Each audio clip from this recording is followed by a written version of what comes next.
Shalom,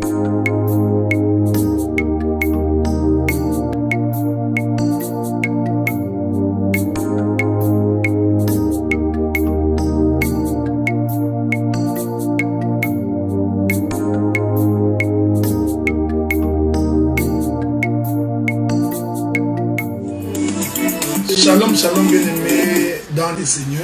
Nous bénissons ce Dieu qui nous a donné encore une fois l'opportunité d'être ensemble pour que nous puissions encore une fois partager la parole du Seigneur. Et nous faisons confiance en ce Dieu. C'est Dieu qui nous a gardés, qui nous a protégés. C'est Dieu qui nous a accordé le souffle de vie. Le Seigneur qui a gardé nos maisons, qui a gardé nos familles. L'ombre de sa personne nous a protégés. C'est la raison pour laquelle en ces jours, nous sommes infiniment reconnaissants. Et nous disons merci Seigneur. Nous continuons, je crois qu'aujourd'hui nous commençons la 8e partie de notre intervention sur Juda et Tamar. Je voudrais vous prier d'être attentifs, d'être connectés, parce que nous aborderons beaucoup d'aspects aujourd'hui. Nous aborderons beaucoup d'éléments. Et il est possible que nous puissions beaucoup nous envoler. Mais je voudrais vous rassurer, bien-aimés dans le Seigneur, que prêcher l'évangile, ce n'est pas seulement voler. Ce n'est pas seulement prendre de l'altitude, mais prêcher l'évangile, c'est aussi une marche vers le royaume. L'Éternel avait donc promis aux enfants d'Israël le pays de Canaan. Il fait donc la promesse aux enfants d'Israël. Il leur dit, je vous donne la promesse que vous hériterez le pays de Canaan. Donc, le pays de Canaan est un héritage. Est-ce que vous me suivez? Le pays de Canaan, c'est tout un héritage. C'est comme le testament qu'un père écrit pour les biens de ses enfants. Donc, le testament, c'est ça même les droits de l'héritage. Donc, nous comprenons que Canaan, qui est un pays, c'est un pays d'héritage. C'est-à-dire que Dieu donne à ses enfants. Donc, les enfants de Dieu doivent posséder Canaan en héritage. Mais ce que j'aime dans ces choses, c'est que lorsque les enfants d'Israël ont fait la marche avec Moïse, la Bible dit lorsqu'ils sont arrivés en deçà du Jourdain, alors Moïse montera sur la montagne et regardera le pays de Canaan. Après avoir regardé le pays de Canaan, alors le Seigneur, par Moïse, il fait donc la distribution des territoires. Donc nous comprenons que Canaan, tout en étant un pays, c'était un pays coupé en morceaux. J'aimerais que vous me suivez, frère. Donc, Canaan, tout en étant un pays, était un pays composé de plusieurs territoires. Souvenez-vous que Dieu dira, tel territoire sera pour Ruben, tel territoire pour Siméon, tel territoire pour Juda, tel territoire pour Zabulon, pour Nephtali, pour Issachar, donc tout Aser, tous les enfants de Jacob, tout en héritant le pays de Canaan, ont chacun pris une portion. Donc nous comprenons que Canaan, tout en étant un pays, c'était un pays coupé en morceaux. Est-ce que vous me suivez? Ainsi, dans le pays qui est l'héritage, chacun a sa portion. Chacun a son territoire. Or, Canaan ici comme l'héritage, c'est aussi la parole de Dieu. Donc la parole de Dieu est pour nous l'héritage qui nous a été donné par notre Père. Mais dans cette parole de Dieu qui nous est donnée comme héritage, comprenez que dans cette parole, nous avons des portions de territoires coupés. J'aime ça. C'est pourquoi j'ai toujours dit que l'enseignement et la prédication consistent à délimiter les territoires dans les pays de Canaan. Est-ce que vous comprenez ce que nous disons? Voilà pourquoi quand tu expliques l'écriture, la parole peut être toute une entièreté, toute une entité.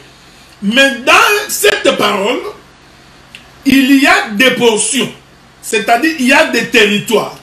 Donc un ministre peut aller se promener dans les territoires de Juda, tout en étant dans les pays de Canaan. Un autre ministre peut aller se promener dans les territoires d'Asser, mais tout en restant dans les pays de Canaan. Est-ce que vous comprenez ce que nous disons? Un autre ministre peut aller se promener dans les territoires de Benjamin comme de Nephtali, mais tout en restant dans le pays de Canaan. Voilà pourquoi il est important, très important, quand on explique les choses de Dieu, de toujours préciser on est dans le pays qui appartient à quel fils de Jacob. Quel est son territoire? Est-ce que vous comprenez? Donc Moïse a délimité le territoire de tout un chacun. Mais celui qui a donné des terres, qui a fait asseoir chaque tribu dans son territoire, c'était Josué. Donc Moïse, c'est le ministre de la décentralisation et découpage territorial, alors que Josué, c'est le ministre d'habitation. C'est celui qui donne, qui dit maintenant tu vas t'asseoir ici. Comprenez cette chose? Donc, Moïse ici, qui fait le découpage, nous précisons, parce que je reviendrai là-dessus plus tard, Moïse qui fait ce découpage, nous précisons sans risque d'être contredit, que c'est le prophète, c'est l'apôtre, et c'est lui qui vient pour donner l'habitat à chaque territoire. C'est le docteur, c'est l'évangéliste et c'est le pasteur. Pourquoi ai-je évoqué cette chose? Je l'ai évoqué pour vous dire que pendant que nous sommes en train d'expliquer Juda et Tamar, comprenez que Juda et Tamar, c'est tout le pays de Canaan. Mais dans ce pays de Canaan, nous prenons des territoires de chaque fils de Jacob pour expliquer ce qui se passe dans les pays de Canaan. Mais soyez-en rassurés, à l'issue de cet enseignement, vous allez voir le pays de Canaan se dessiner proprement. Est-ce que vous comprenez ce que nous disons? C'est pourquoi j'ai toujours dit, Jacob est un autel. Jacob, c'est un autel.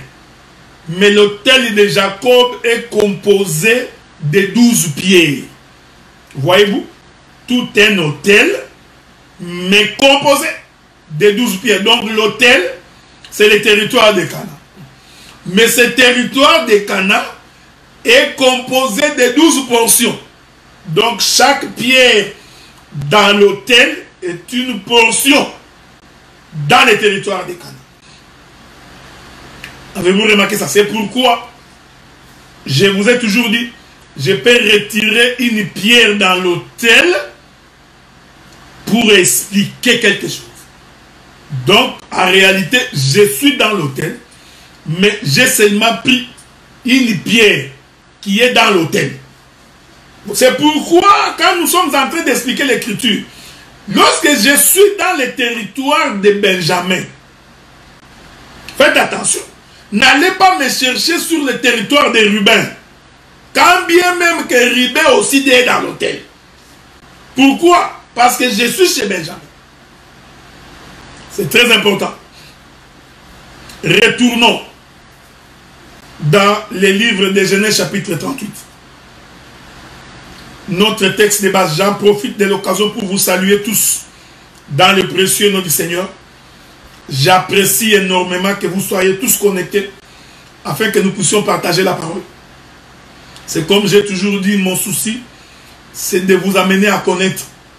Car nous croyons que c'est la connaissance qui éclaire, c'est la connaissance qui fait fuir les ténèbres, c'est la connaissance qui vous permet de marcher selon les chemins de Dieu. Sans la connaissance, tu ne peux pas vivre les choses de Dieu.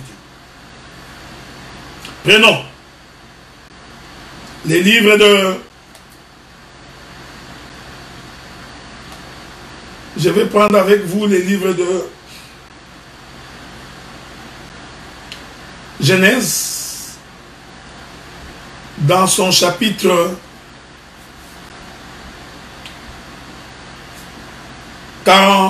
38, là où nous sommes, là où nous avions commencé. Genèse 38. Genèse 38, j'espère que mon bien-aimé Roland est là.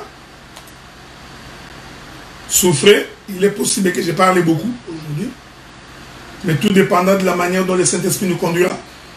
Genèse chapitre 38, je prends le verset 8 et le verset 9. Alors Juda dit à Onan, va vers la femme de ton frère, prends-la comme beau-frère et suscite une postérité à ton frère. Onan, sachant que cette postérité ne serait pas à lui, s'essuyait à terre lorsqu'il allait vers la femme de son frère, afin de ne pas donner de postérité à son frère. Onan, le deuxième fils de Juda, je me permets de vous rappeler que celui qui avait choisi cette femme, c'était lui-même Juda le père. Il ne faut pas oublier ça, frère. Donc, celui qui avait choisi Tamar, c'était Juda le papa. Il choisit la femme, il donne à son fils premier-né Er. Je me suis étalé pendant longtemps pour expliquer ces choses. Maintenant que Er est mort, il va donc demander à Onan d'aller vers la même femme. Est-ce que vous comprenez? Donc, j'ai expliqué que Onan, c'est aussi l'image des prophètes. Parce que les prophètes sont allés vers Tamar. Or, Tamar, ici, il explique d'abord, dans une première dispensation, la maison d'Israël, le peuple d'Israël. Parce que Dieu, en se choisissant Israël, parce que je vous avais dit que c'est Juda qui prit pour son fils premier-né Er une femme du nom de Tamar. Donc, c'est lui-même le père qui a choisi Tamar comme femme. Il lui donna d'abord à son fils premier-né. J'ai expliqué que le fils premier-né, c'était l'image d'Adam. Malheureusement, Adam n'a pas donné de postérité à Ève. Je précise ici, lorsque nous expliquons Adam comme le fils premier-né, nous prenons donc Ève comme étant l'image d'Israël. Parce que Israël, c'est le peuple que Dieu s'était choisi. Je vous avais donné l'écriture de Jérémie, où Dieu appelle Israël sa femme. Vous voyez? Dieu appelle Israël mon épouse. Donc Dieu s'identifie comme étant le mari d'Israël. Mais au lieu que Dieu puisse lui-même ensemencer Israël, sa femme, il prend d'abord cette femme, donne à son fils premier-né, que j'explique ici d'abord comme étant Adam. Je suis dans le territoire de Benjamin. Parce que je reviendrai plus tard pour expliquer que Er aussi est l'image de Moïse. Mais ce n'est pas ce qui m'intéresse pour l'instant. Donc, Er Seigneur ne donne pas ne donne pas de postérité à Tamar. En d'autres termes, Tamar ne manifeste pas la sémence. Maintenant, on prend Onan. On dit à Onan, Onan, toi va. J'ai dit, Onan qui va, c'est aussi l'image des prophètes. Suivez-moi bien parce que je danserai. Je vais véritablement danser dans les Écritures. Faites attention. Je danserai beaucoup. Onan va. L'Écriture dit, le verset 9. Onan, sachant que cette postérité ne serait pas à lui. Donc, Onan refuse de donner sa postérité, de susciter une postérité à Tamar. Pris dans cette position, Onan est l'image des prophètes. Pourquoi? Parce que les prophètes ont visité plusieurs fois Israël, mais sans donner la vie à Israël. Je vous avais donné l'écriture qui dit, je les ai envoyés tôt le matin, le prophète, mais ils n'ont pas écouté les prophètes. Donc Israël n'a pas cru à l'évangile apporté par les prophètes. Je voudrais vous lire une écriture. Souffrez. Nous allons voir si nous pouvons, je peux vous trouver une écriture dans les livres de Ésaïe chapitre 55. Prenons les livres d'Ésaïe chapitre 55. L'écriture dit, premier verset, qui a cru à ce qui nous était annoncé? Qui a reconnu le bras de l'Éternel? Est-ce que vous comprenez? Ici, je ne prends pas d'abord le verset 2, parce que le prophète Ésaïe dit beaucoup de choses. Ésaïe explique que quand le Seigneur vous a visité, quand nous vous avions annoncé l'évangile, personne d'entre vous n'avait cru. Je continue, il dit, qui a reconnu le bras de l'Éternel. Donc, l'Éternel a un bras. Donc, il faut reconnaître le bras de l'Éternel. Or, le bras de l'Éternel, c'est ce qui est annoncé. Est-ce que vous me suivez, frère? Le bras de l'Éternel, c'est un homme. Donc, c'est pourquoi quand tu lis l'écriture qui dit, par sa main droite, l'Éternel m'a secouru. Vous comprenez? Il faut faire attention parce que ici, les bras, ce n'est pas les bras comme les tiens. Non. Les bras de l'Éternel, c'est sa parole. C'est la bonne nouvelle. Donc, les bras de l'Éternel, c'est le Seigneur Jésus-Christ. Est-ce que vous comprenez? C'est pourquoi, quand l'Écriture dit qu'il est assis à la droite de Dieu, vous comprenez que ici, le Seigneur parle de son Fils, c'est-à-dire de sa puissance, de la parole annoncée. Vous pouvez descendre comme vous voulez. Il s'est élevé devant lui comme une faible plante, comme un rejeton qui sort d'une terre desséchée. Il n'avait ni beauté ni éclat pour attirer nos regards, et son aspect n'avait rien pour nous plaire. Donc, le prophète Ésaïe, en descendant, il nous fait comprendre que c'est lui qui s'est élevé comme une faible plante desséchée dans une terre désertique. Il dit que c'est le Seigneur Jésus-Christ. Mais je vous avais dit que dans le livre de 1 Pierre chapitre 3, je crois, la Bible dit que les prophètes qui étaient habités par l'Esprit de Christ, je vais vous trouver cette écriture-là, dans le livre de 1 Pierre, souffrez.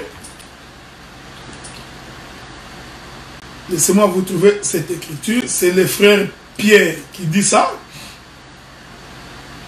C'est le frère Pierre qui dit ces choses. On va courir vite. Un Pierre souffrait, hein? Souffrait. Un Pierre. Il faut vraiment que je trouve cette écriture. Voilà. Nous sommes dans le livre de 1 Pierre. Dans son chapitre. Quand on souffre pour le Seigneur, c'est pas une... 1 Pierre chapitre 1er. 1 Pierre chapitre 1er. Nous commençons par le verset 10.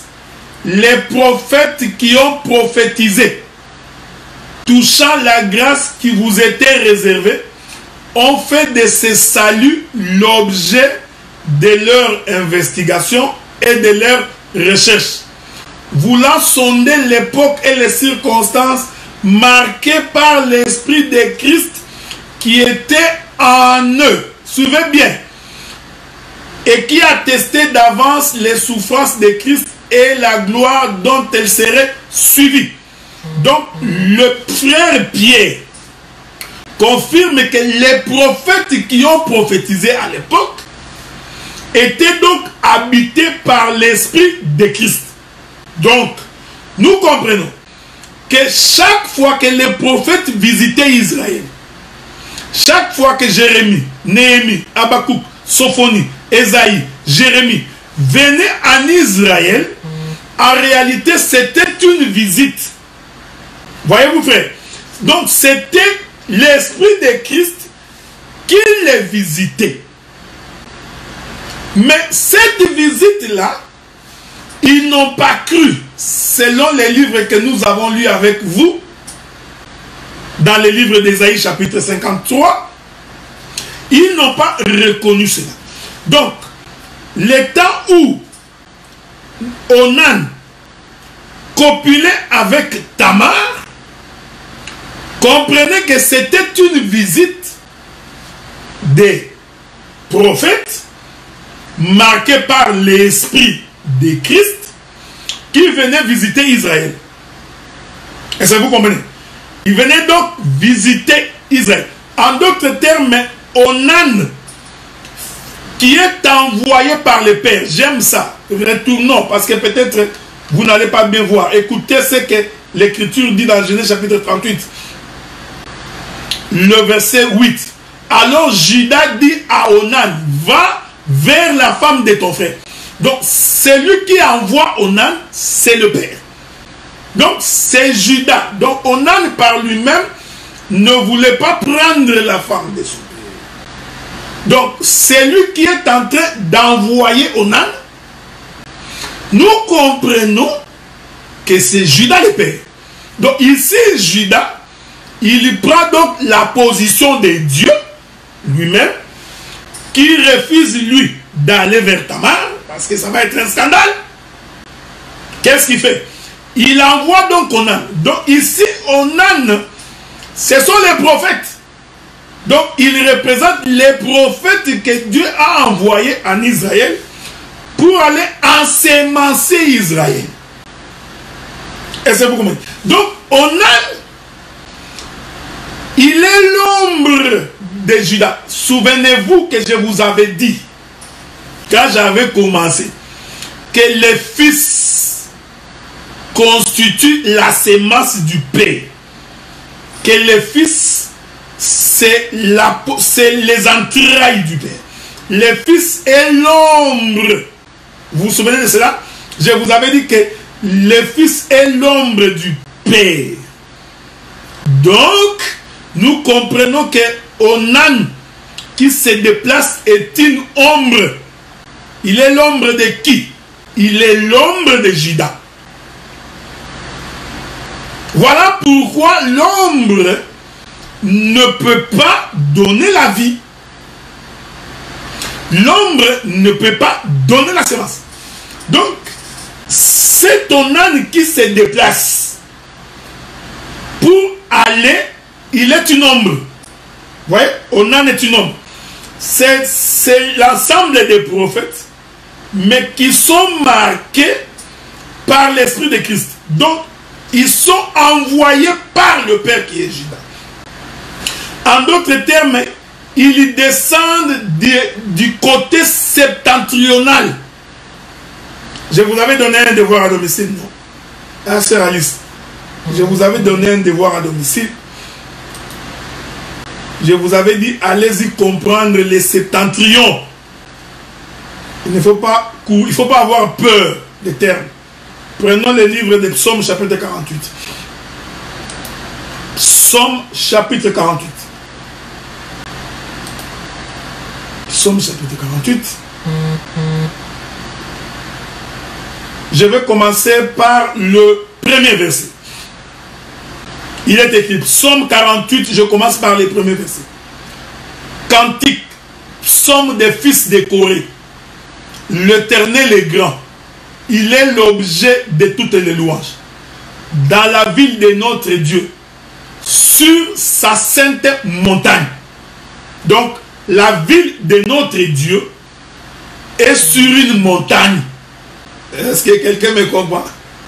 Vous savez, il y a des gens, dès qu'il entend le terme septentrional, il a tellement peur. C'est pourquoi je vous avais dit, un ministre doit être un homme intelligent. Parce que vous savez, quand nous étions à l'école, on ne voulait pas, quand on nous enseignait les 4 points cardinaux, vous vous souvenez, hein? Les nord, sud, est, ouest, nord-ouest, nord-est, sud-ouest. Il y avait des gens qui sortaient de la carte. Non, c'est quoi ces histoires de points cardinaux? C'est quoi ça? Moi, je disais même, qu'est-ce que je ferais avec les points cardinaux? Ici, si tu n'as pas la connaissance des 4 points cardinaux, tu auras des difficultés pour expliquer les septentrions.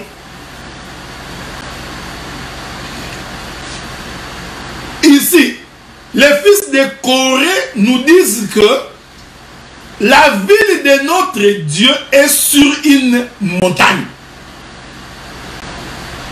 Donc, là où Dieu habite, c'est sur une montagne. Il continue, belle est la colline, joie de toute la terre, la montagne de Sion.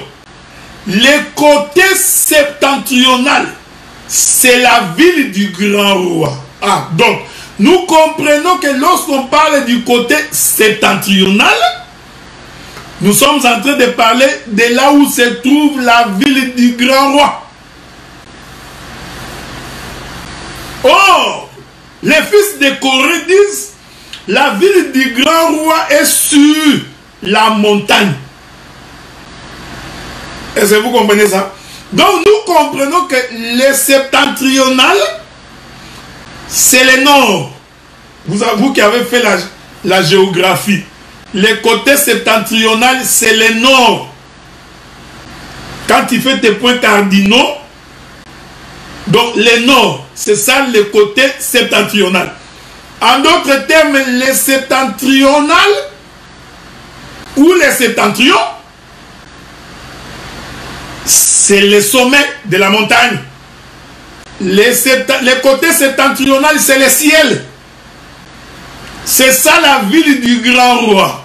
Or, la ville du grand roi, c'est ça même Jérusalem. C'est ça la montagne de Sion. Est-ce que vous comprenez? C'est pourquoi, quand quelqu'un dit, non, nous allons chercher Dieu à la montagne. Nous prions un Dieu qui habite la montagne. Nous sommes allés à la montagne pour chercher la face de Dieu. Donc, il est en train de croire que c'est véritablement une montagne physique. Non, non, non. Lorsque Dieu fait mention de ces choses, il veut tout simplement expliquer que la ville du grand roi du côté septentrional, c'est le ciel. Est-ce que vous comprenez ça? Donc, je vais d'abord rester dans la doctrine. Restons dans la doctrine. Ok? La ville du grand roi, c'est Jérusalem. C'est ce que l'Écriture dit. Donc, si vous voulez, vous pouvez aller lire. Il y a beaucoup d'Écritures qui vous parlent de Jérusalem. Vous pouvez aller chercher, vous trouverez que Dieu a mis son nom lorsque le Seigneur, lorsque le sage Salomon se décide de construire une maison pour Dieu, il a donc construit cette maison dans la ville de Jérusalem. J'insiste. J'insiste, frère. Donc, le temple de Salomon était construit dans la ville de Jérusalem. Et je t'informe que la ville de Jérusalem se trouve dans le territoire de Juda. Ok? Donc, Jérusalem était dans le territoire de Juda. Parce que Dieu avait fait une prophétie, une promesse dans Genèse 49. Il dit, le sceptre, le bâton du commandement ne quittera pas Juda jusqu'à ce que vienne les Juda. Donc, Juda, c'est là le territoire de Dieu. Est-ce que vous comprenez ça? Donc, Jérusalem était construit dans le territoire de Juda. Parce que c'est ça la demeure de l'Éternel. Laissez-moi nourrir votre esprit. Ce n'est pas mauvais que votre esprit soit nourri. Prenons d'abord le psalmiste avant d'aller loin. Ensuite, nous allons voir si nous pouvons également lire les livres des premières chroniques. Ok? Ça va nous amener à pouvoir avancer le plus vite possible. Je voudrais prendre une écriture dans les livres du psalmiste. Ok? Je prends Psaume. Psaume chapitre 79. 79 disent les Belges. L'écriture dit Psaume d'Azaph. Donc vous comprenez que les psaumes, ce ne sont pas les prières faites par les bimistes. Hein, parce que les bimistes, ils répètent les psaumes. L'Éternel est mon berger. Je ne m'en regarder. Frère, si tu es malade, tu vas prier psaume 23. Bien-aimé en difficulté, tu vas prier psaume 82. Quand tu es malade, essaie de répéter psaume 78. Nous comprenons que ces gens ne comprennent pas les Écritures. Les livres des psaumes ne sont pas des prières. Ce sont des prophéties. Nous avons trouvé une église ici. Bien aimé, écrivez vos demandes de prière en papier. On va l'envoyer au Nigeria, à Lagos. Alors, vous faites à chaque enveloppe de prière, mettez aussi une offrande d'action de grâce et de reconnaissance. Prenez ça, envoyez, nous allons envoyer chez les prophètes à Lagos, au Nigeria. Une fois que le prophète va recevoir vos demandes, ensuite, qu'est-ce qu'il fait? Il vous recommande psaume 82. Toi, tu vas lire psaume. Non, non. Donc, je t'informe même que les psaumes, ce n'est pas des chansons. Même quand tu dis que c'est un chant. Non, non. C'est un chant prophétique. Donc, ça renferme des enseignements. D'où me viendra les secours? Les secours me viennent de la montagne de l'Éternel. Quelle est cette montagne de l'Éternel? C'est quoi?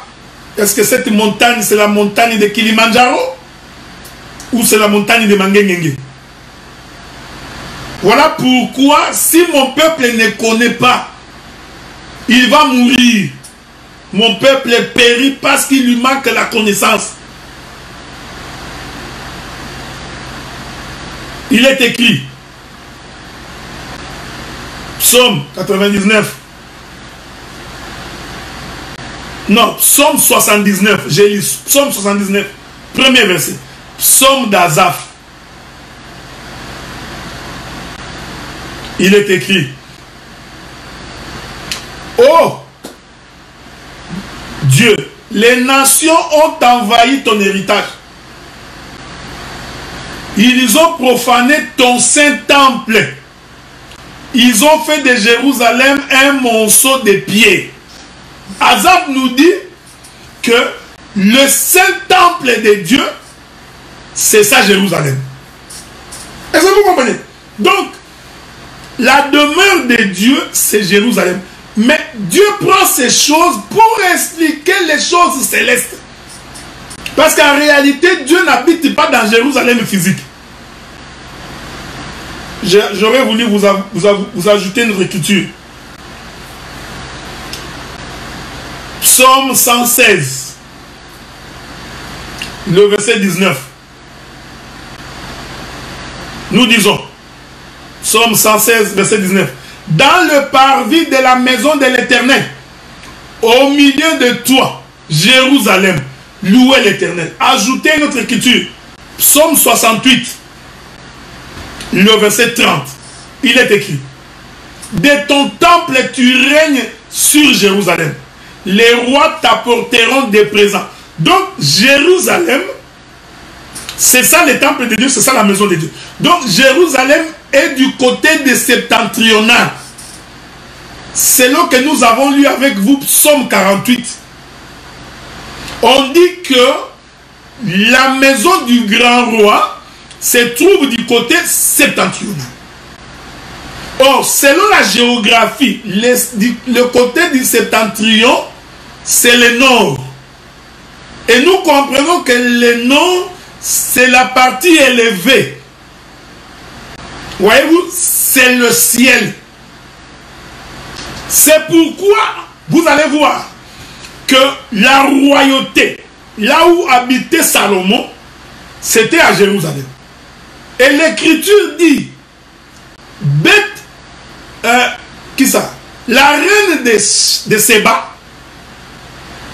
est venue visiter Salomon, mais cette reine venait du côté du midi. Ici, midi, ce n'est pas 12 heures. Ouais, tu vois, si tu ne connais pas, tu vas commencer à interpréter. J'ai trouvé un interprète comme ça. Moi, j'ai dit que la reine est venue du côté de midi. Voilà, voici l'interprétation. La reine est venue du côté de Zanga. Non, pas du côté de Zanga. Ce n'est pas midi de 12 heures. Non. Est-ce que vous comprenez? Donc, il vient du côté du midi. Toi, tu penses que c'est midi. Non, ce n'est pas midi. Donc, la reine de Séba, de Saba, je ne sais pas comment vous appelez ça, qui est venue apporter les présents à Salomon, est donc venue du côté du midi. Je ne sais pas si, mon bien-aimé Roland, est-ce que tu peux me trouver cette écriture-là? Hein? Allons voir, mon bien-aimé Guy Guston, trouvez-moi cette écriture-là. Hein? Pendant que je la cherche aussi, essayez de me la trouver, cette écriture-là. Je voudrais vraiment trouver cette écriture-là.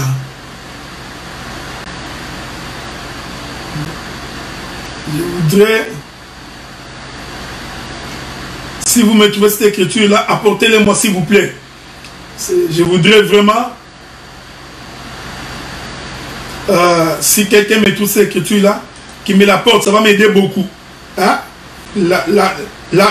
L'écriture qui dit que la reine de Séba vient du côté de midi. Hein? Donc c'est cette écriture-là que je cherche. Alors les aigles, si vous êtes là, bien aimé Régie, trouve-moi cette écriture-là, j'en ai vraiment besoin. Hein? Donc je ne voudrais pas perdre mon temps à aller chercher cette écriture-là. Si on me la trouve, je serai très très ravi. Est-ce que vous comprenez?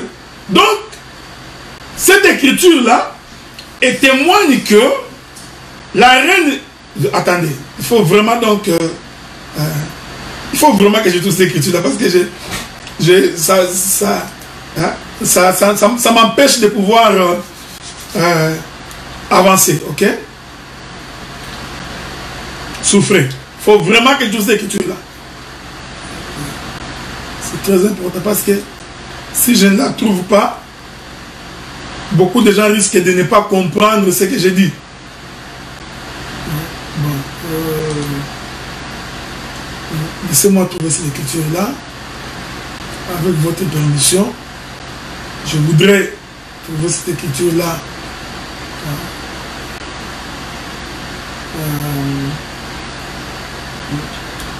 Quand la reine, je crois que c'est dans le livre de Rois, C'est dans les livres du roi. Donc, sinon, je peux aller jeter également un coup d'œil du temps de Jésus. Ok, attendez. Attendez, je vais courir. Voilà, Luc chapitre 11. Prenons d'abord Luc chapitre 11. La Bible dit ceci. Luc chapitre 11, le verset 31. Luc chapitre 11. Ok?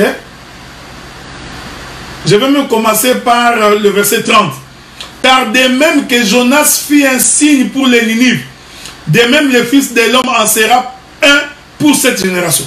La reine du Midi s'élèvera au jour du jugement avec les hommes de cette génération et les condamnera. Parce qu'elle vient des extrémités de la terre pour entendre la sagesse de Salomon. Voici, il y a ici plus que Salomon. Voyez-vous, la reine du Midi vient des extrémités de la terre. J'aime l'évangile. Donc, le Midi, c'est l'extrémité de la terre. Suivez bien. Onan copule avec Tamar, mais ne donne pas sa semence à Tamar. Il se retire de Tamar, il va se souiller par terre. Écoutez, l'endroit où Onan est en train de se souiller, c'est le Midi. Donc, cette écriture nous fait comprendre que la reine d'Éthiopie, la reine de Saba, était donc venue du côté du Midi. Le Midi, Luc dit que c'est l'extrémité de la terre. Souvenez-vous que je vous avais dit que ce qui est à l'extrémité des sables de la mer, ce sont les peuples des nations. Parce que la reine du Midi était une Éthiopienne. C'était le peuple des nations. Donc, nous allons maintenant comprendre. Je vous ai dit, faites attention parce que je touche beaucoup de choses. Nous comprenons donc la reine du Midi qui va visiter Salomon. Salomon qui est à Jérusalem. Nous avions expliqué que Jérusalem, c'est le côté septentrional. Donc, la reine du Midi, il vient donc du Midi. Ici, le Midi, c'est le sud. Par rapport au côté septentrional. J'aime ça. Par rapport au côté septentrional, le Midi, c'est le sud. Je vais vous aider à comprendre. Or, le septentrional, c'est le côté nord. C'est-à-dire, c'est le ciel. Donc, le Midi, c'est la terre. Ouais, ça, c'est la géographie biblique. Donc, nous comprenons que lorsque Judas est en train d'envoyer Tamar, non, d'envoyer Onan, donc Onan qui quitte la maison du père, il vient donc du côté septentrional. Donc le côté septentrional, c'est le nord. En d'autres termes, c'est la maison du grand roi, c'est Jérusalem. Voyez-vous? Et le Midi, ce n'est pas 12 heures. Le Midi, c'est le sud. Mais faites attention parce que je vais encore balancer la nuée des deux côtés bientôt. C'est pourquoi la reine des Saba, qui s'avance vers Salomon, en réalité, il fait le mouvement de celui qui quitte la terre et qui va au ciel. De celui qui quitte le sud et qui va au nord. Donc la reine de Saba, la reine du Midi, il fait le mouvement de l'enlèvement. Est-ce que quelqu'un me comprend? Donc nous allons comprendre ici que Salomon, c'est Adam. La reine du Midi, c'est Ève, qui fait le mouvement pour aller vers Adam. J'ai marié cette écriture avec l'écriture de Genèse. Donc, nous allons maintenant comprendre que quand Judas est en train d'envoyer Onan, souffrez avec moi, je pouvais vous ajouter d'autres écritures si vous voulez. Mais continuons pour ne pas perdre de votre temps. Parce que je vais encore balancer 2 fois la nuée pour que quelqu'un me saisisse bien. Et écoutez, les septentrions, c'est le nord. En d'autres termes, c'est Jérusalem. Maintenant, nous comprenons. J'aime ça. La sœur Alice qui dit midi devient la terre. Oui, par rapport à l'écriture, je vais répéter ça pour une bonne compréhension. Luc chapitre 11, le verset 31. La Bible dit, la reine du midi s'élèvera au jour du jugement avec les hommes de cette génération et les condamnera. Parce qu'elle vint des extrémités de la terre. Donc, la reine du midi, son territoire c'était le midi. Donc, l'écriture explique que le midi, c'est l'extrémité de la terre. Mais vous savez, je vous avais dit que nous sommes toujours dans le pays de Canaan. C'est un pays. Je vous avais expliqué quand j'avais commencé cet enseignement. Le mouvement de Judas qui quitte ses frères, qui va vers le pays de Canaan. Je vous avais expliqué que l'extrémité de la terre, c'est le peuple des gentils. Et je vous avais fait comprendre que c'est Zabulon et c'est Nephtali. Donc, en d'autres termes, l'extrémité de la terre, c'est la terre. Est-ce que vous comprenez ça? Donc, je vais encore vous aider à comprendre. Pour créer Adam, Dieu a rassemblé les poussières de la terre. Or, les poussières de la terre, ce sont des extrémités. Dieu prend une portion. C'est l'extrémité par rapport à l'endroit où Dieu va rassembler le corps d'Adam. Hein? Donc, Dieu était en train de rassembler le corps d'Adam ici. Mais ce rassemblement, pour qu'il ait lieu, il faut que le poussière vienne à cet endroit. C'est-à-dire que le poussière quitte l'extrémité pour venir. Est-ce que vous comprenez? Donc, or, nous quittons la terre pour rencontrer notre époux qui habite les lieux élevés. C'est pourquoi un Thessalonicien dit, je vais prendre ça pour toi, la sœur Alice, un Thessalonicien, dans son chapitre 4. Il est écrit, verset 13, nous ne voulons pas, frères, 1 Thessaloniciens chapitre 4, verset 13, nous ne voulons pas, frères, que vous soyez dans l'ignorance au sujet de ceux qui dorment, afin que vous ne vous affligez pas comme les autres qui n'ont point d'espérance. Car si nous croyons que Jésus est mort et qu'il est ressuscité, croyons aussi que Dieu ramènera par Jésus avec lui ceux qui sont morts. Voici en effet ce que nous vous déclarons d'après la parole du Seigneur. Nous les vivants restés pour l'avènement du Seigneur, nous ne devancerons pas ceux qui sont morts. Oui, nous sommes sur la terre, nous sommes aux extrémités, nous sommes du côté du midi, parce que c'est du côté du midi que Dieu a rassemblé Ève. Il dit, nous ne devancerons pas ceux qui sont morts, car le Seigneur lui-même a un signal donné, à la voix d'un archange, au son de la trompette de Dieu, descendra du ciel, et les morts en Christ ressusciteront premièrement. Vous voyez, c'est le rassemblement. Nous sommes en train. Vous comprenez? Donc, nous sommes à midi. Ici, c'est la terre. Là où se trouve la reine d'Éthiopie. Est-ce que vous comprenez? Vous qui avez fait la géographie, comprenez qu'à l'époque de la Grande Nubie, on appelait ça le territoire de la Grande Nubie. Ce territoire comprenait toute la contrée de l'Éthiopie, du Soudan, de l'Égypte. Toute cette partie-là, jadis, on l'appelait le grand territoire de Nubie. Ok? Nous continuons. La Bible dit, ensuite, nous les vivants qui serons restés, nous serons tous ensemble enlevés avec eux sur les nuées. Donc, nous allons partir vers les nuées. Voyez-vous? Donc, nous montons. C'est ça. Nous quittons le midi, nous quittons la terre, nous allons au ciel. C'est-à-dire au nord, du côté de septentrion. J'aime ça. J'adore ça. Cette parole, elle est bonne. Est-ce que vous comprenez? Maintenant, je vais balancer la nuée encore pour que celui qui a des difficultés à comprendre, qu'il puisse très bien me saisir.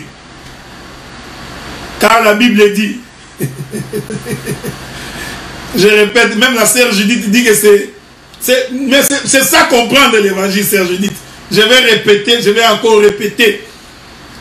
Parler tantôt d'une manière, tantôt d'une autre. Vous comprenez? Je vais répéter ça. L'Écriture dit, je cherche un témoignage pour bien faire saisir cette chose. Le côté septentrional, naturellement, c'est le nord. Ce qu'on appelle midi, c'est le sud. Donc quand tu fais tes 4 points cardinaux, le nord, le sud, l'est et l'ouest. Le nord, c'est le côté septentrional. Le sud, c'est ça le midi. Or, par rapport au nord, le sud est en bas. Est-ce que quelqu'un me comprend? C'est ça l'écriture de Philippiens chapitre 2. Lui qui était égal avec Dieu n'a pas considéré comme une proie à arracher d'être égal avec Dieu. Il était élevé, souverainement élevé. Il s'est dépouillé. Donc nous comprenons qu'il a quitté le côté septentrional. Il va descendre. Il s'est fait semblable comme les hommes, acceptant de mourir comme les hommes. Donc il est descendu de haut vers le bas. Donc du septentrion vers le midi. Est-ce que vous comprenez ça? C'est le mouvement de Dieu qui quitte le trône, qui descend par terre. Voilà pourquoi la reine de Saba, pour aller visiter Salomon, fils de David, roi, qui habitait dans sa maison, il a fallu que la reine de Saba quitte le monde, il quitte l'Éthiopie, qu'il quitte le sud, qu'il monte au nord. C'est la pensée de l'enlèvement. C'est pourquoi je vous ai donné l'écriture de 1 Thessaloniciens. Est-ce que vous comprenez ça? Je répète ça parce que vous allez voir quand je vais expliquer. En réalité, le côté septentrional, c'est l'est. Et le midi, c'est l'ouest. Hein? Tu es perdu? Tu as besoin de GPS. Hein? Est-ce que vous comprenez? Donc, bon, je reste d'abord ici parce que la sœur Judith a compris. Donc, c'est pourquoi j'ai donné Psaume 48. On dit que la maison du grand roi se trouve du côté septentrional.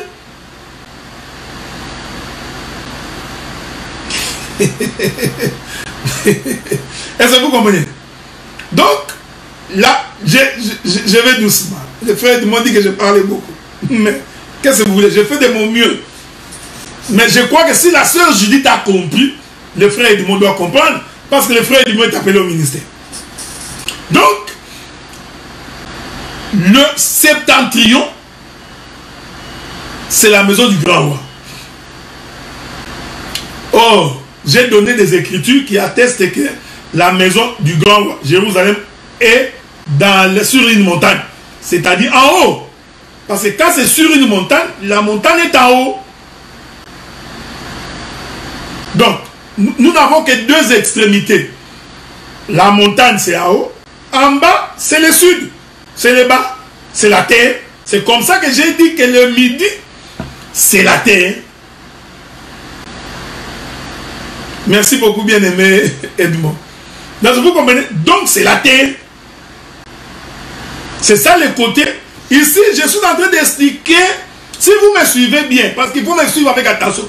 Je suis en train d'expliquer pourquoi Onan est allé s'essuyer par terre. Il faut faire attention. Onan est en train de s'essuyer par terre. Donc pour que Onan s'essuie par terre, c'est que Onan, sa semence va de haut vers le bas. Est-ce que vous comprenez ça fait? Donc la semence d'Onan quitte les hauts. Or les hauts, c'est la maison d'Israël. Je vais venir. Mais pour s'essuyer, il s'essuie par terre. Donc, la semence d'Onan, au lieu de pénétrer ou de produire chez Tamar, cette semence ici va donc aller visiter la terre. Et nous disons que la terre, c'est le midi. C'est ça le sud. Est-ce que vous comprenez? Là, je n'ai pas encore fini. J'étais d'abord en train d'expliquer le septentrion et le midi. Et j'ai expliqué que la reine de Saba vient de l'Éthiopie, la grande Nubie. Voilà. Nous qui avons fait un peu de la géographie. Donc, il venait de l'Afrique. J'aime ça. J'adore ça. Il venait donc de l'Égypte. Donc, le midi, c'est le monde. Et maintenant, quand la reine fait les déplacements, en réalité, c'est le mouvement d'un peuple qui était dans le monde, du côté du midi, qui a écouté la renommée de Salomon, c'est-à-dire qui a écouté la parole, qui a écouté l'évangile. C'est pourquoi maintenant il quitte la terre pour aller au ciel. Est-ce que vous comprenez? Donc il va au ciel. Maintenant, remarquez que comme l'Éternel habite du côté septentrion, c'est-à-dire le ciel, et qu'il vient visiter la terre, c'est-à-dire au sud, le midi, j'ai dit que le septentrion, c'est l'Est. Nous expliquons les points, 4 points cardinaux de la Bible. Donc, pris dans la ligne verticale, le Seigneur quitte le ciel vers la terre. Il quitte donc le nord vers le sud. Il quitte donc le septentrion vers le midi. Nous sommes dans la ligne prophétique. C'est-à-dire dans la ligne horizontale. Non, verticale. Je voudrais maintenant prendre ça dans la ligne horizontale. Donc, je suis ici dans la ligne doctorale et dans la ligne pastorale. Quand on prend dans la ligne horizontale, le Seigneur quitte l'Orient vers l'Occident. Voyez frère, il s'est levé en Orient pour visiter l'Occident. Je vous avais donné cette écriture dans le livre de Matthieu. Bon, je vais quand même vous donner ça. Je vous donne ça. Peut-être vous avez oublié le devoir à domicile. Bon, je vais revenir sur le devoir à domicile, ok? Prenons.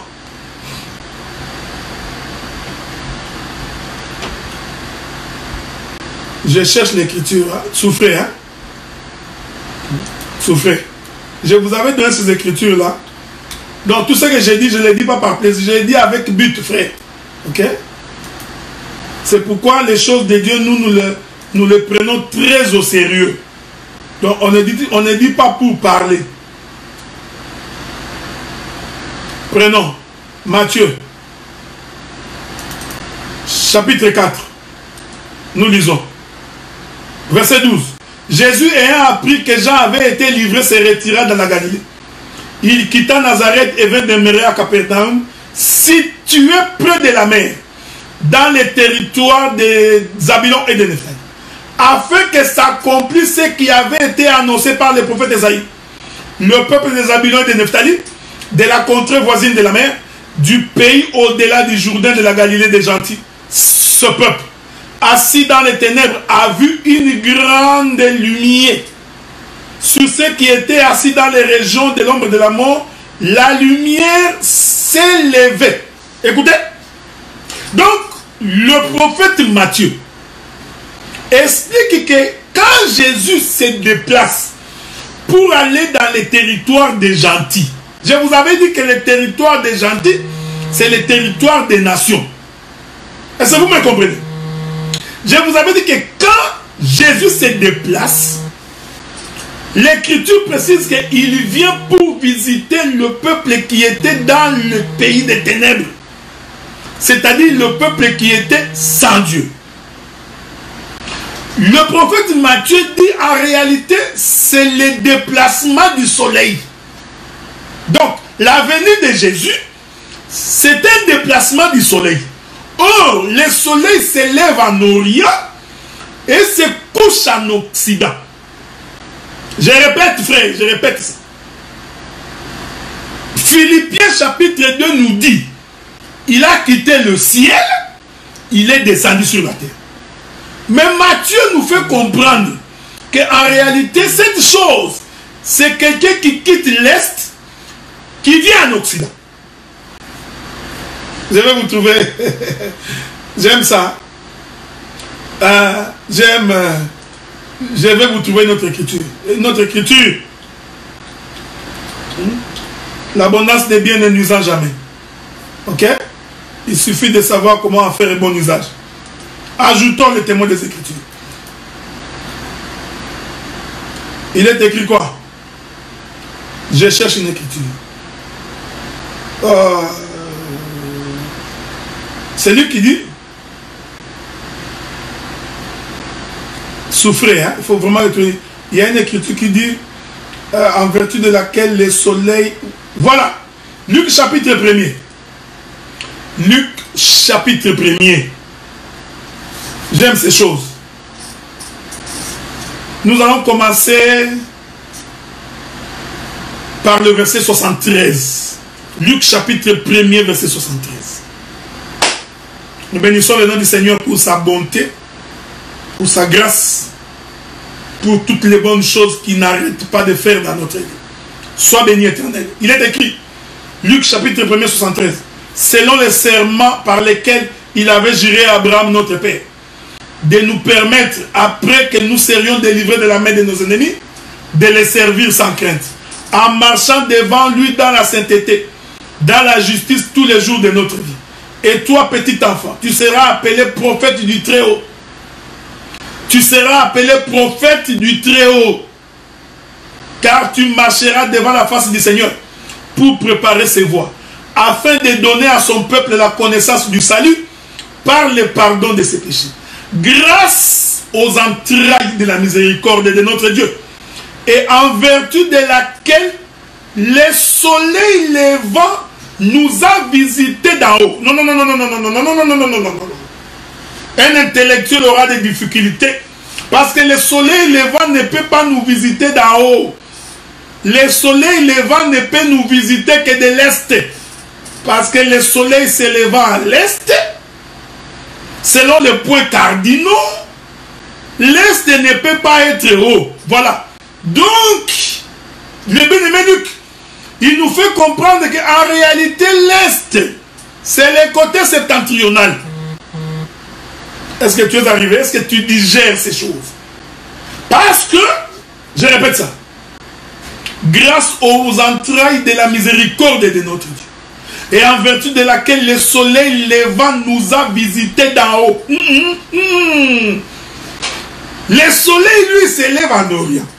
Mais Luc dit, cette visitation en réalité vient d'en haut. Donc nous comprenons que le côté septentrional, c'est l'est. Est-ce que vous comprenez? Et le midi, c'est l'ouest. Donc, comme prédicateur, je vous ai donné les cours de la géographie. Les 4 points cardinaux. Le nord et le sud, l'est et l'ouest. Je les mets ensemble. Le nord et l'est, c'est un même point. Le sud, voyez-vous, et l'ouest, c'est un même point. La femme samaritaine avait raison. Un jour, c'est là que je vais finir pour aujourd'hui. Vous pouvez continuer le verset 79. Pour éclairer ceux qui sont assis dans les ténèbres, dans l'ombre de la mort, pour diriger nos pas dans les chemins de la paix. Donc, ceux qui sont assis dans les ténèbres, ce sont ceux qui sont dans le monde, qui ne connaissent pas Dieu, qui n'ont pas Dieu. Est-ce que vous comprenez?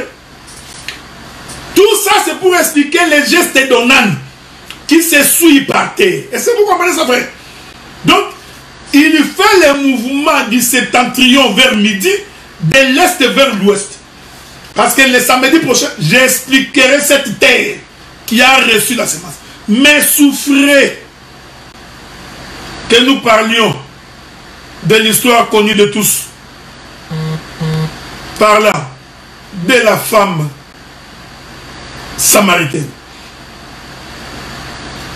Jean chapitre 4. Jean chapitre 4. Je vais commencer par le verset 7. C'est là que je vais finir. Nous lisons. Une femme de Samarie vint puiser de l'eau. Jésus lui dit, donne-moi à boire. Car ses disciples étaient allés dans la ville pour chercher de vivre. La femme samaritaine lui dit, comment toi qui es juif, me demandes-tu à boire, à moi qui suis une femme samaritaine? Les juifs, en effet, n'ont pas de relation avec les samaritains. Jésus lui répondit, si tu connaissais les dons de Dieu, qui est celui qui te dit, donne-moi à boire, tu lui aurais toi-même demandé à boire.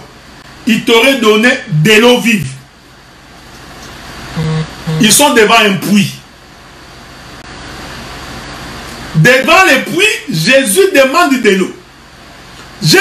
Écoutez bien, suivez bien.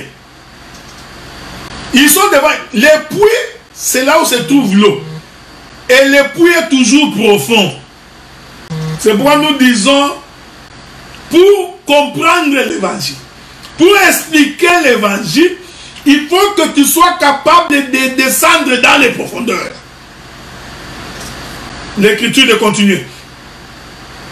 Seigneur, lui dit la femme, tu n'as rien pour puiser. Et le puits est profond. D'où aurais-tu donc cette eau vive? Donc la femme confirme que pour avoir de l'eau, il faut descendre dans la profondeur. Parce que l'eau, c'est dans un puits. Et un puits profond. L'apôtre Paul dit, les choses que nous enseignons. Non, ça, il faut que je vous trouve ça. Ok? Souffrez. Souffrez. Souffrez, bien-aimés dans le Seigneur. Souffrez que je vous trouve une belle écriture. Ok? Qui va vous permettre de saisir ces choses. Hein? Souffrez. Il est écrit ceci.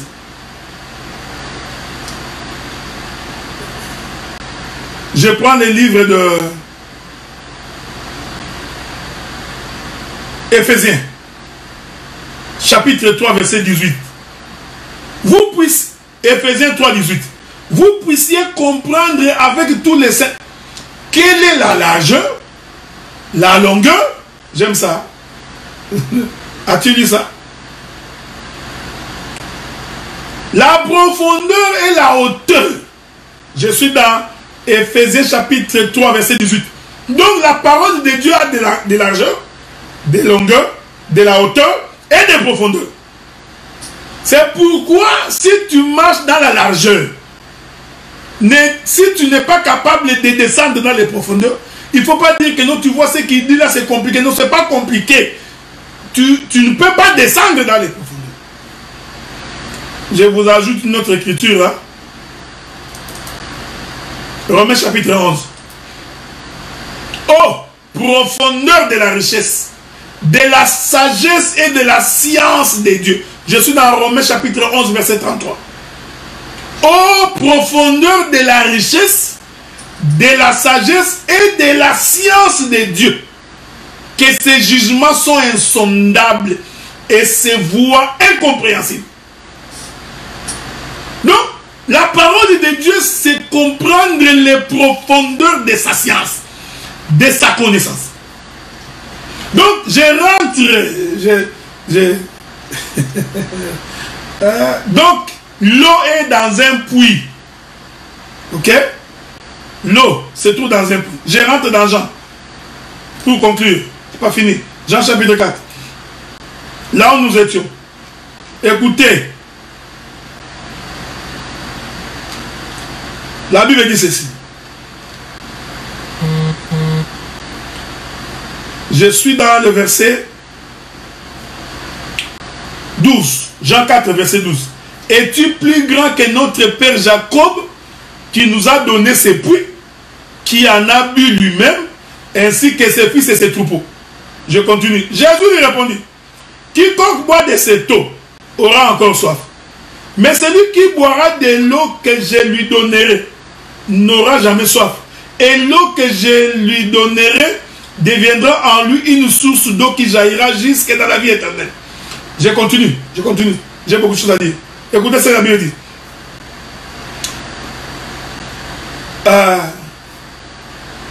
Je voudrais vous trouver une autre écriture.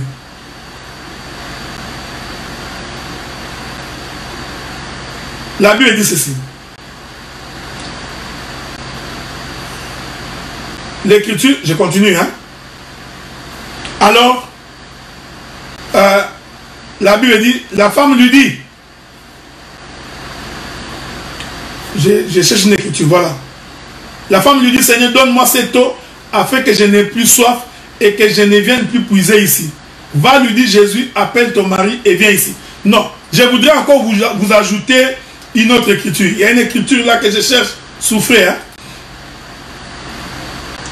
Je cherche une écriture où la femme samaritaine dit à Jésus, vous priez dans les temples, hein, souffrez. C'est là qu'on va conclure. Je sais que je vous ai pris pratiquement 1h30. Souffrez. Donc, il y a une écriture toujours avec la femme samaritaine. Je cherche ça. Il est où? Il y a une écriture où la femme samaritaine dit à Jésus, nous prions à la montagne, vous priez au temple. Il faut vraiment que je fasse cette écriture-là.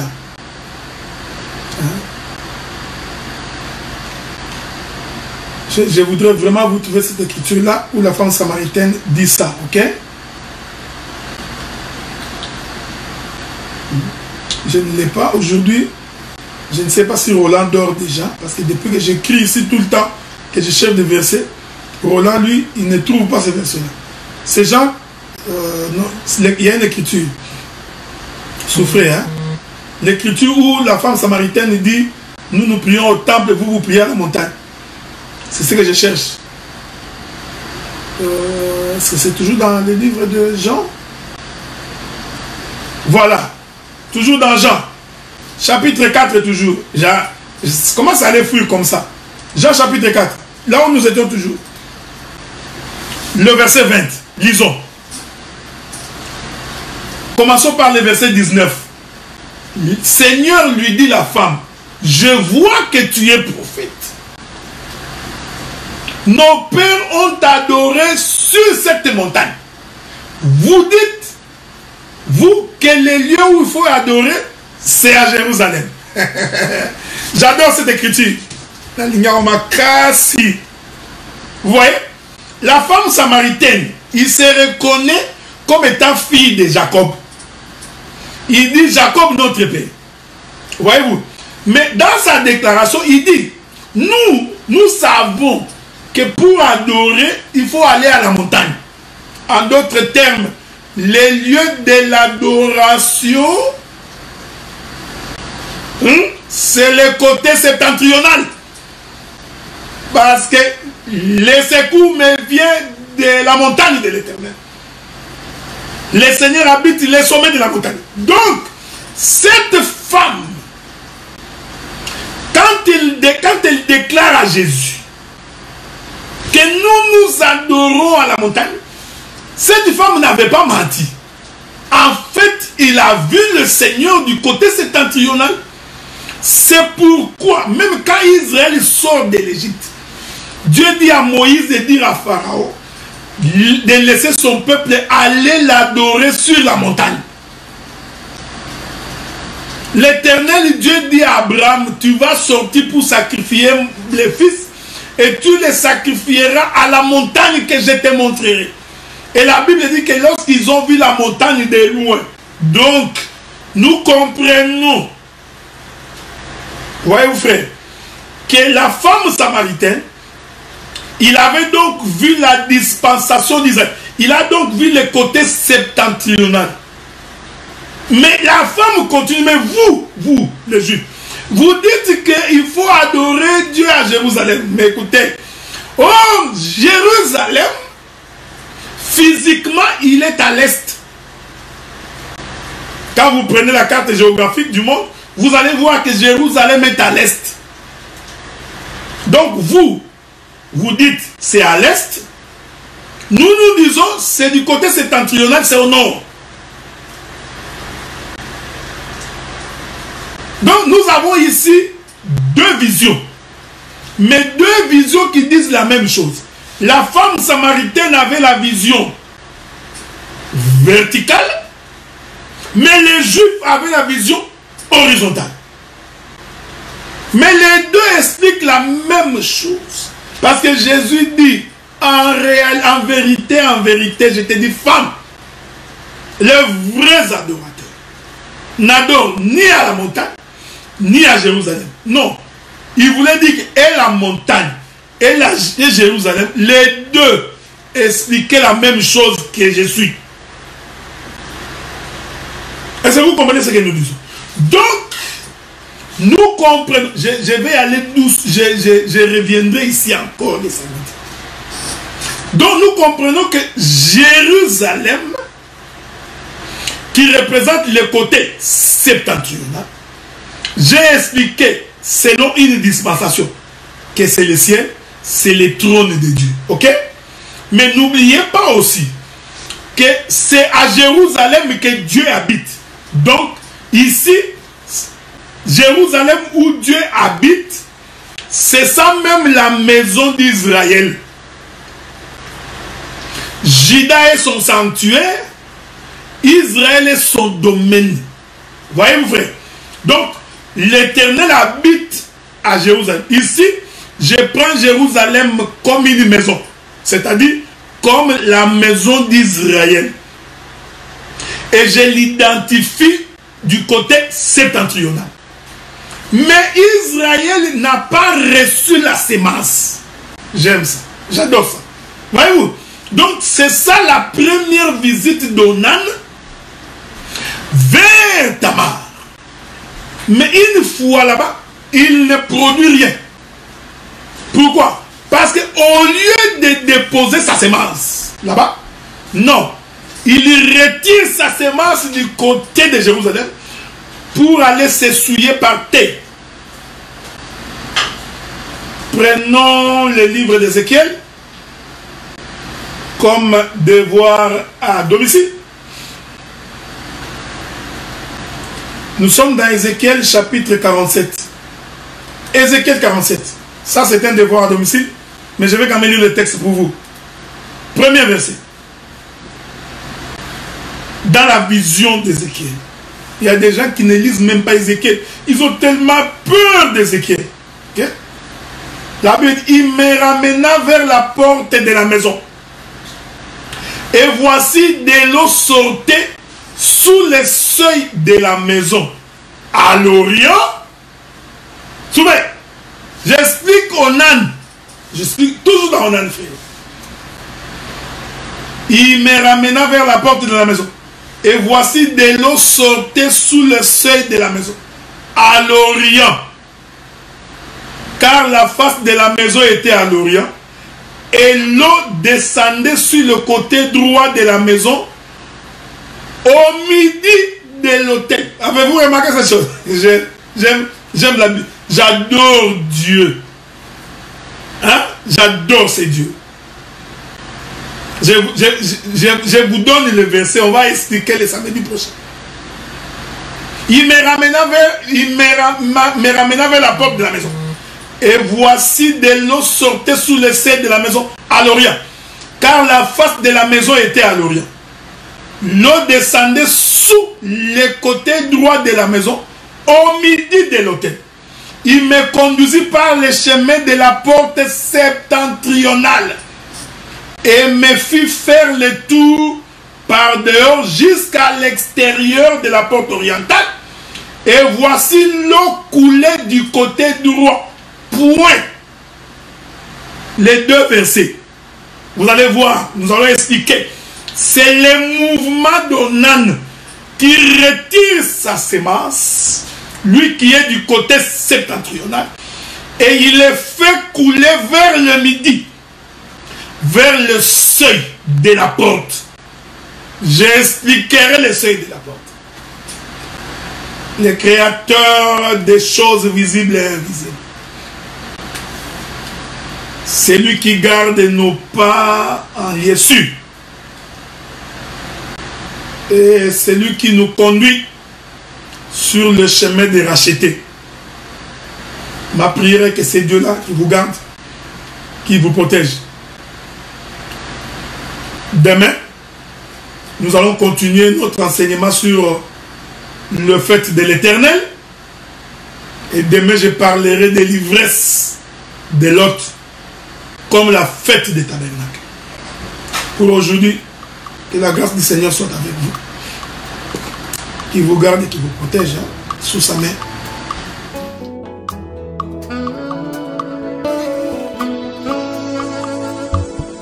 Mokolo na suka, mokolo na somo. Mokolo na suka, mokolo na pasi. Mokolo na suka, mokolo akolela e. Mokolo na suka, mokolo na somo. Mokolo na suka, mokolo akolela e. Mokolo na suka, mokolo na somo. Mokolo na suka, mokolo na pasi. Mokolo ka biloko, biloko ekozala te. Mokolo ka kosomba, bakobo ya mbongo. Mokolo ka koteka, moto akosomba te. Mokolo na suka, mokolo na somo. Mokolo na suka, mokolo kolela wo. Mokolo ka kosomba ye, makobo ya mbongo. Ndeko bongwana deja, okuta lola ye. Mokolo na suka, mokolo na somo.